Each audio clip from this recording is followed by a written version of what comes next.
This is a Story Track podcast.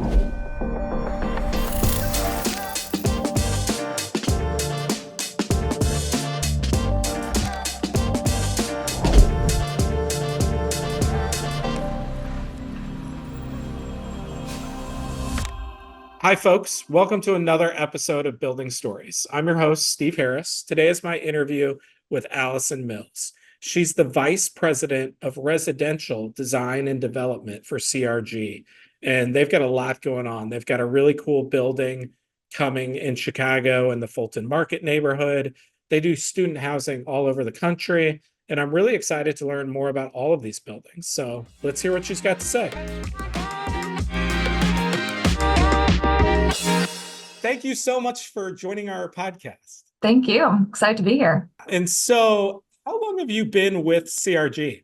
So I am coming up on 3 years this summer with CRG, joined in the summer of 2021, really as our residential team was looking to grow and expand our footprint throughout the country. How did you get to CRG? I'm sure a lot of viewers want to know what sort of path to take to get to this job. So where did this all start for you? Where did your love of construction and the built world and the design world, I should say, start? Yeah, I think for me, it started at a really young age. I grew up in a large city, grew up in Los Angeles, and have spent most of my life living in various large urban metros throughout the US. But I was always drawn to the built environment just from a very young age. I remember being 8 years old and would ask my mom on the weekend to go take me around to see some open houses in our neighborhood because that's what I wanted to touch right away. I just wanted to kind of touch housing and explore how the puzzle pieces of buildings could fit together. And I also tell a story of when I was also probably 8 or 10 years old. I got a gift card one year to Barnes and Noble. And my mom took me to Barnes and Noble, just told me I could buy whatever I wanted to buy. And I bought an atlas, an atlas of cities, because I was just so fascinated with how cities and neighborhoods were kind of stitched together and how that urban fabric was really created. So I knew from a really young age that I wanted to be in the built environment, but I don't think you really know all the doors that are potentially open to you at that kind of age. So to me, I thought it was architecture. I had a family member and a cousin who was an architect, and I knew I loved design and I still loved, using the creative side of my brain. So I went to school to study architecture, and then I practiced at Cohen Pedersen Fox as an architect for a few years after getting my undergraduate degree in architecture. And it was really then when, I was working in New York at that point, still working in a large metro, but now really working one-on-one with developers, that I started to see that there were more ways to touch and get involved in the built environment besides and beyond just architecture. Most of our clients at KPF were pretty large developers. And so I always said I finally started to see what it was like on the other side of the table. And I really wanted to get on that side of the table. I loved the architecture, I loved the design, but I really wanted to touch more than just that component of the built environment. I always felt, even from the beginning, looking at these atlases and looking at these maps, like I loved the big picture. And so I went to graduate school to do that. I got my master's in urban planning and with a certificate from the Haas Business School at University of California, Berkeley in real estate development.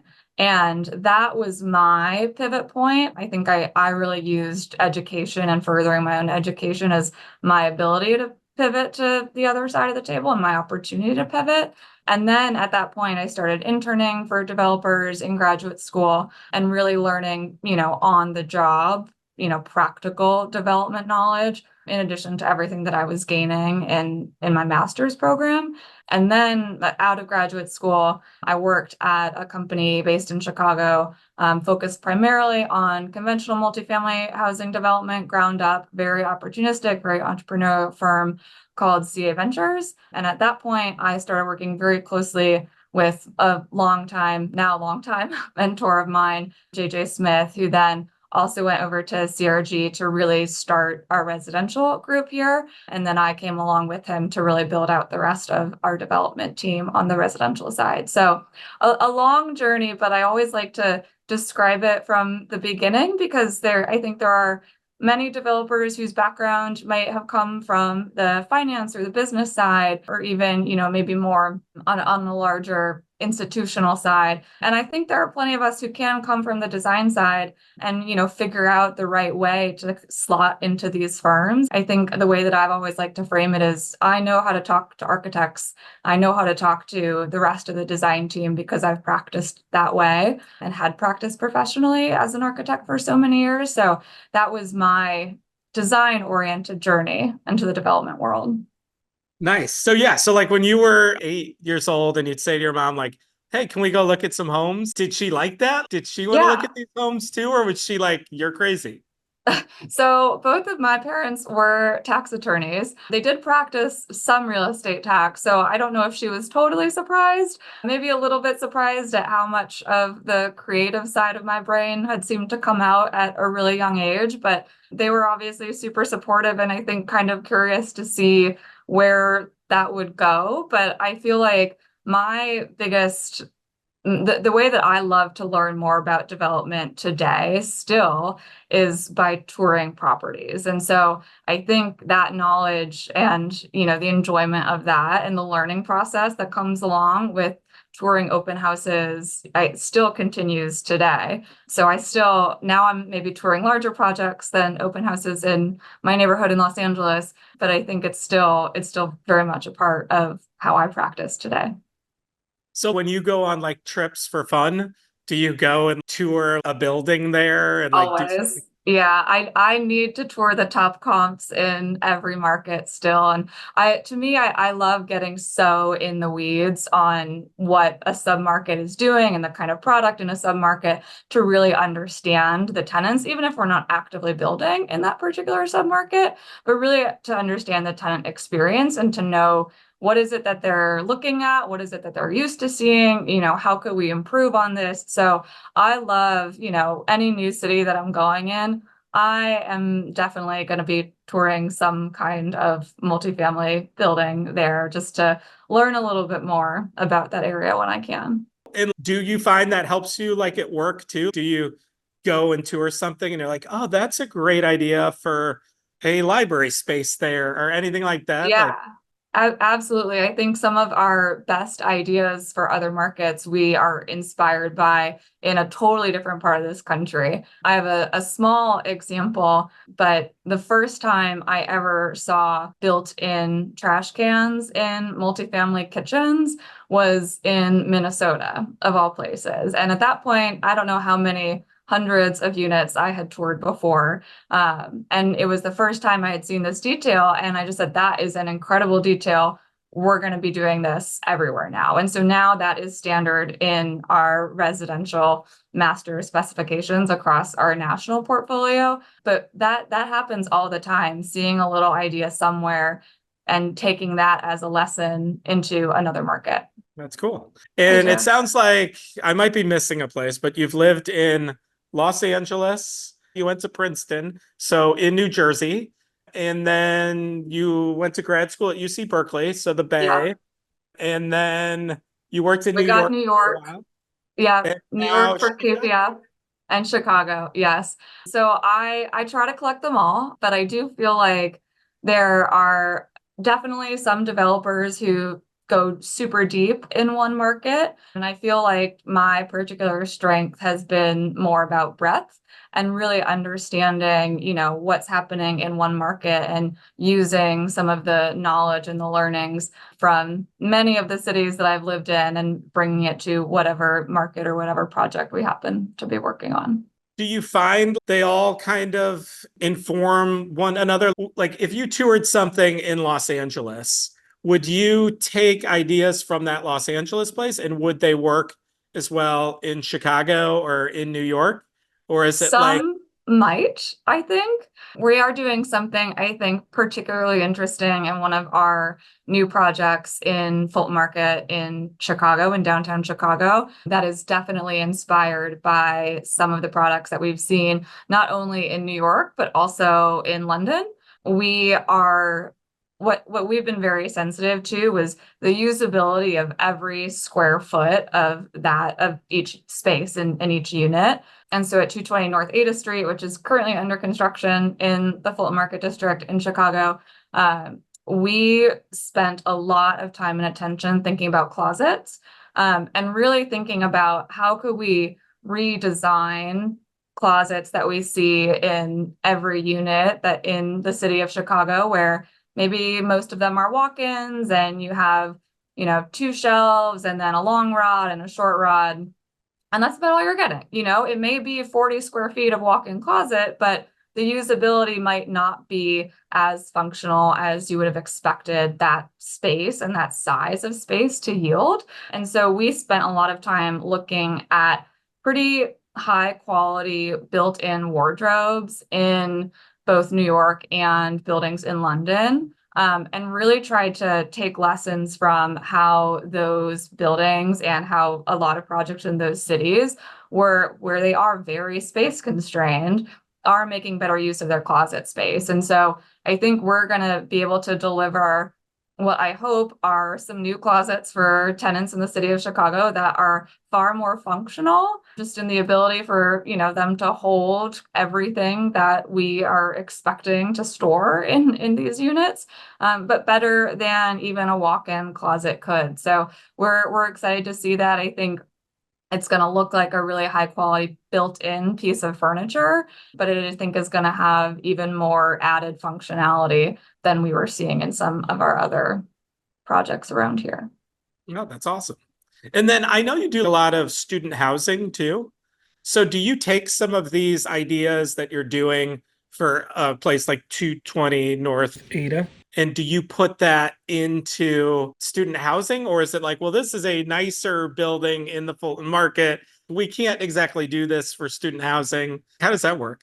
Yeah, I think big picture, I like to think of it like the hotelification of residential. So we may not be choosing the exact same finishes that we would be normally doing in conventional multifamily as we would in student housing, but this idea of how do we turn our residential units and our community spaces, how do we bring them into a higher level of service, something that you may experience at a hotel, because service, I think, across the board between both conventional multifamily and student, that level of, personal service that you're getting from your manager and from your owner, I think is still huge across the board. But we're trying to bring our more of a hospitality mindset to that, which I think has gotten a bit more common on the residential side, being inspired, the conventional multifamily side being inspired by what hotels are doing in the area.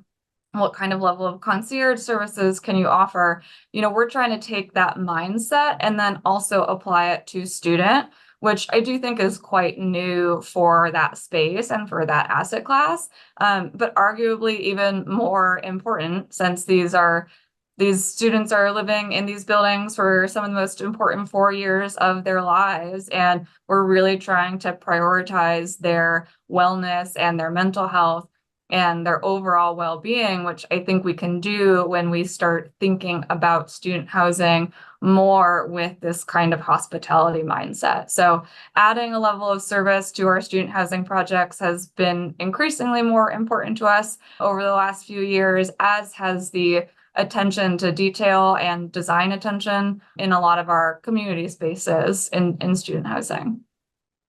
So speaking of student housing, you spent some time at Princeton, you spent some time at UC Berkeley. Your time in housing there, did that inform you to what you're doing now, where you're like, oh, I really wish I would have had this. I need to make sure folks have this now? I really wish I could live in the kind of building that I'm building now in any of those locations. We were in dorms for all 4 years at Princeton, is, really small university. And then Berkeley, which has an extraordinary affordable housing crisis and a really it's a very undersupplied market right now. I was living in a small, old house off of campus. Definitely no purpose-built product there, but I do think my experience seeing, both extremes where, in Princeton, there is really no competition for off-campus student housing. And in Berkeley, there is extreme competition for off-campus student housing. Definitely introduced me to that world and really just how important housing is for students in those 4 years. It's such a huge part of their budgets each year, such a huge part of their experiences, that it was always very important to me to build really high quality housing for this next generation of students so that they would have an experience that was a positive one. I don't want to ask the chef to give away your secret sauce, but Sure. is there anything, tricks that you have, skills that you have that you put into these that you would like to talk about?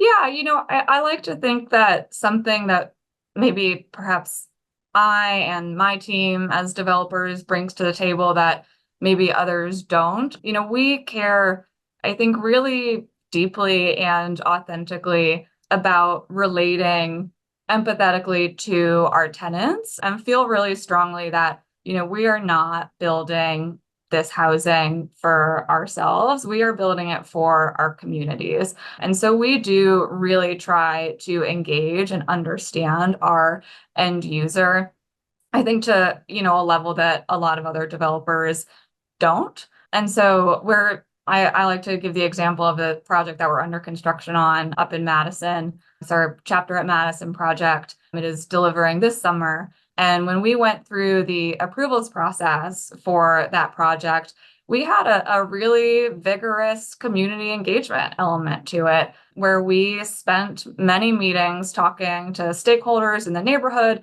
both students and folks who lived around our project site, to understand, what was the kind of project that they wanted to see in their community. Madison also has a desperate need for additional housing. And so the density was obviously super important, trying to build as many units and as many bedrooms there as we could to house as many students as we could.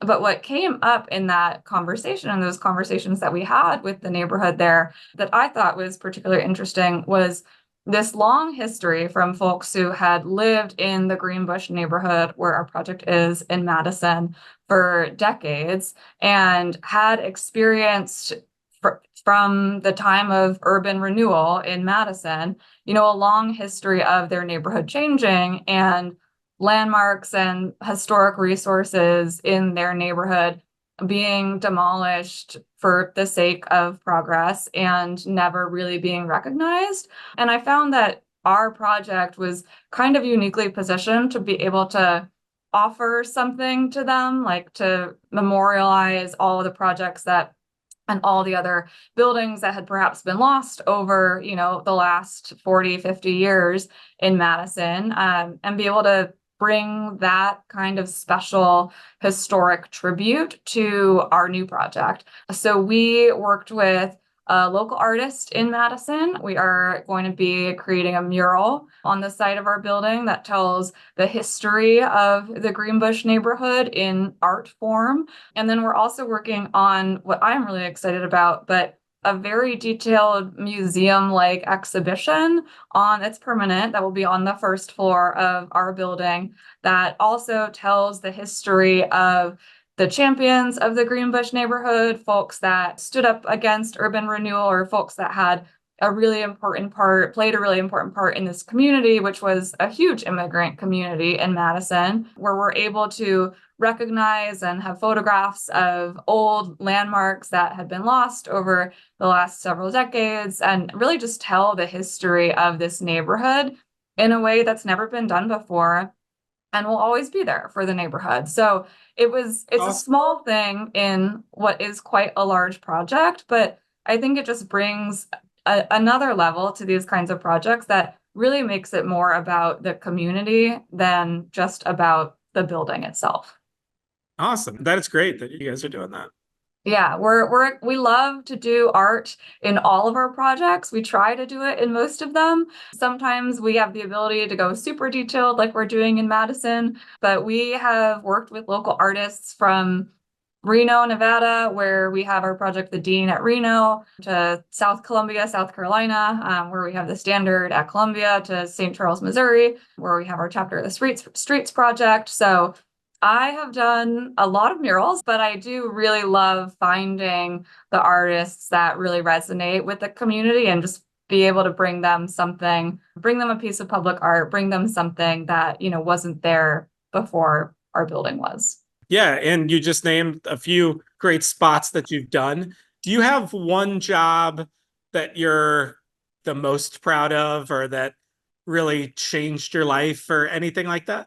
Well, I love all my children equally, but I think the process that we went through in Madison, I think was super rewarding, and just knowing that we are building something very significant for the community that they themselves were really involved in, I think was really special. There are other projects that I've done that I'm equally as proud of, like in St. Charles, Missouri. It's a suburb of St. Louis, and I think we built really high quality but very attainable housing product there. Suburban wood frame, but I do think it speaks to the breadth of product that our team can execute on, and how we're just very committed to, and how I am very committed to whatever product, whatever place that we're building in, how can we make it the best kind of living experience and the best kind of housing for that particular submarket, for that particular tenant. So hard to pick a favorite, but I think those are some of the recent ones. Cool. And are you seeing like any new trends in the business? I know you brought up the built-in trash cans, and it sounds like you guys are doing cool stuff with closets, but is there bigger trends that you're seeing for the student housing or for the other housing as well? Yeah, absolutely. Our focus over the last few years has really shifted more toward student housing. And so we are very active throughout the Big Ten, working with large Big Ten universities, building off-campus, purpose-built student housing. And I think what we've been trying to do, the more that we get into the student housing sector versus the conventional multifamily sector, is to really think more about how this generation of students is living, how they're studying, and how they're using these spaces. There's a lot of existing purpose-built student housing product that I think does just kind of check the box for what is being offered. We have the club lounge, we have the fitness center. I hope we never use the word business center ever again, but there's always a study lounge or something. But historically, those tended to skew more towards, especially the study lounges in student, tended to skew more towards just different sized conference rooms, which really isn't how today's students want to study or how they want to interact with their other students. So we've been thinking really thoughtfully, how do we just rethink what the study lounge actually is? And I think we have some super unique ideas that are definitely inspired by hotel spaces throughout the country, hotel spaces in our backyard here in Fulton Market, where we see those spaces being very actively used by folks who are working, but there is almost more of a hybrid social element to it, or there's another use in that space where maybe there's also an opportunity to like grab some books from the wall and actually do some reading, different ways for students to study together without just being in a conference room with a whiteboard. So we are definitely, trying to really understand this next generation of student renters and really tailor our product to the ways that they want to be using these spaces. Do you have a project that's coming up that you'd like to talk about at all? We are super excited about a project we have coming up in Ann Arbor. We have a few projects that will be starting sometime next year. So we're really excited about our ability to bring our hotelification lens and, our authentic lens to student housing development, and particularly to that submarket. We're really excited to see how we can build the best kind of student housing product there that we can. Very cool. Well, so when you're not building stuff, what do you like to do for fun? So it is, as a female developer, it is super important to me to get other women involved in this business. I feel very strongly that diverse perspectives in real estate really only make better buildings. And I tend to find a collaborative approach much better than, just operating in my own developer silo anyway. So I am really involved in the Real Estate Finance Forum here in Chicago. It is a women's real estate networking group that's based here. There's a mentorship program that helps younger women who are maybe interested in a career in real estate or pivoting to a career in real estate to, understand what tools do they have, what skills do they already have to be able to get into this line of business. So I continue to be super passionate about that, but then I'm also always on a plane, always traveling somewhere, always touring new products. So I do love to travel in any spare free time that I have. Where's next on your list? Do you have a dream trip planned next? Oh gosh, it's too hard. I have been attempting for the last several years to get all 50 states. So I am very close, but I have set rules for myself to experience all 50 states significantly. So I feel like I need to understand something about that state rather than just driving through it or obviously landing in an airport. So I am going to, which may be surprising to some that I've never been here, but I've never been to Ohio. So I am going to Ohio this summer, and I'm always excited when I get to check a new state off of the list, and that will bring me down to, I think, 5 or 6 left. Wow, nice. Yeah. And so, yeah, you've lived in a bunch of great spots, as we talked about. Do you have a favorite of all of the places you've lived? It's so hard to pick a favorite. I do love Chicago as a city. I think it's the quieter version, maybe, of New York. I love the lakefront here. I think it's a beautiful downtown with incredible architecture and clean streets and great restaurants. So it's definitely one of the top few, which I know is maybe strange coming from being born and raised in Los Angeles with the weather I had there, but I do like the change in seasons and how that helps us measure time a little bit. And I do love a Chicago summer. True. Well, I think that's a good choice. Yeah. I know a lot of people would probably dream of doing all of what you've done.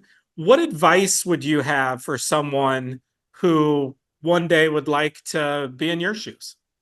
Yeah, I think it's sometimes pretty simple. I really feel like those who take bets on themselves and can be bold in this industry will go very far.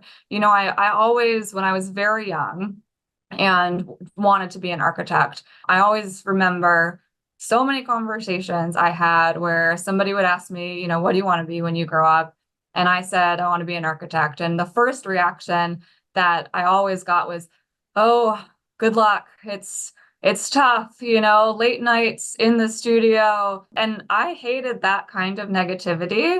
And that is, I think, my biggest piece of advice for anyone who wants to get into this industry. If you love buildings and you love the built environment, believe that that's the right place for you to be. Don't let other people tell you that it may be challenging. Chart that path and take a bet on yourself, because whatever your experience with, whether you are working on the housing side like I have been, but the built environment affects everybody. We live our lives in these buildings and in these cities. And so your perspective and your experience just from living in these cities and living in these buildings will offer a really unique perspective to any development organization. So I really do believe that if you kind of bet on yourself, bet on your own experience, that this is definitely an industry where you can be successful.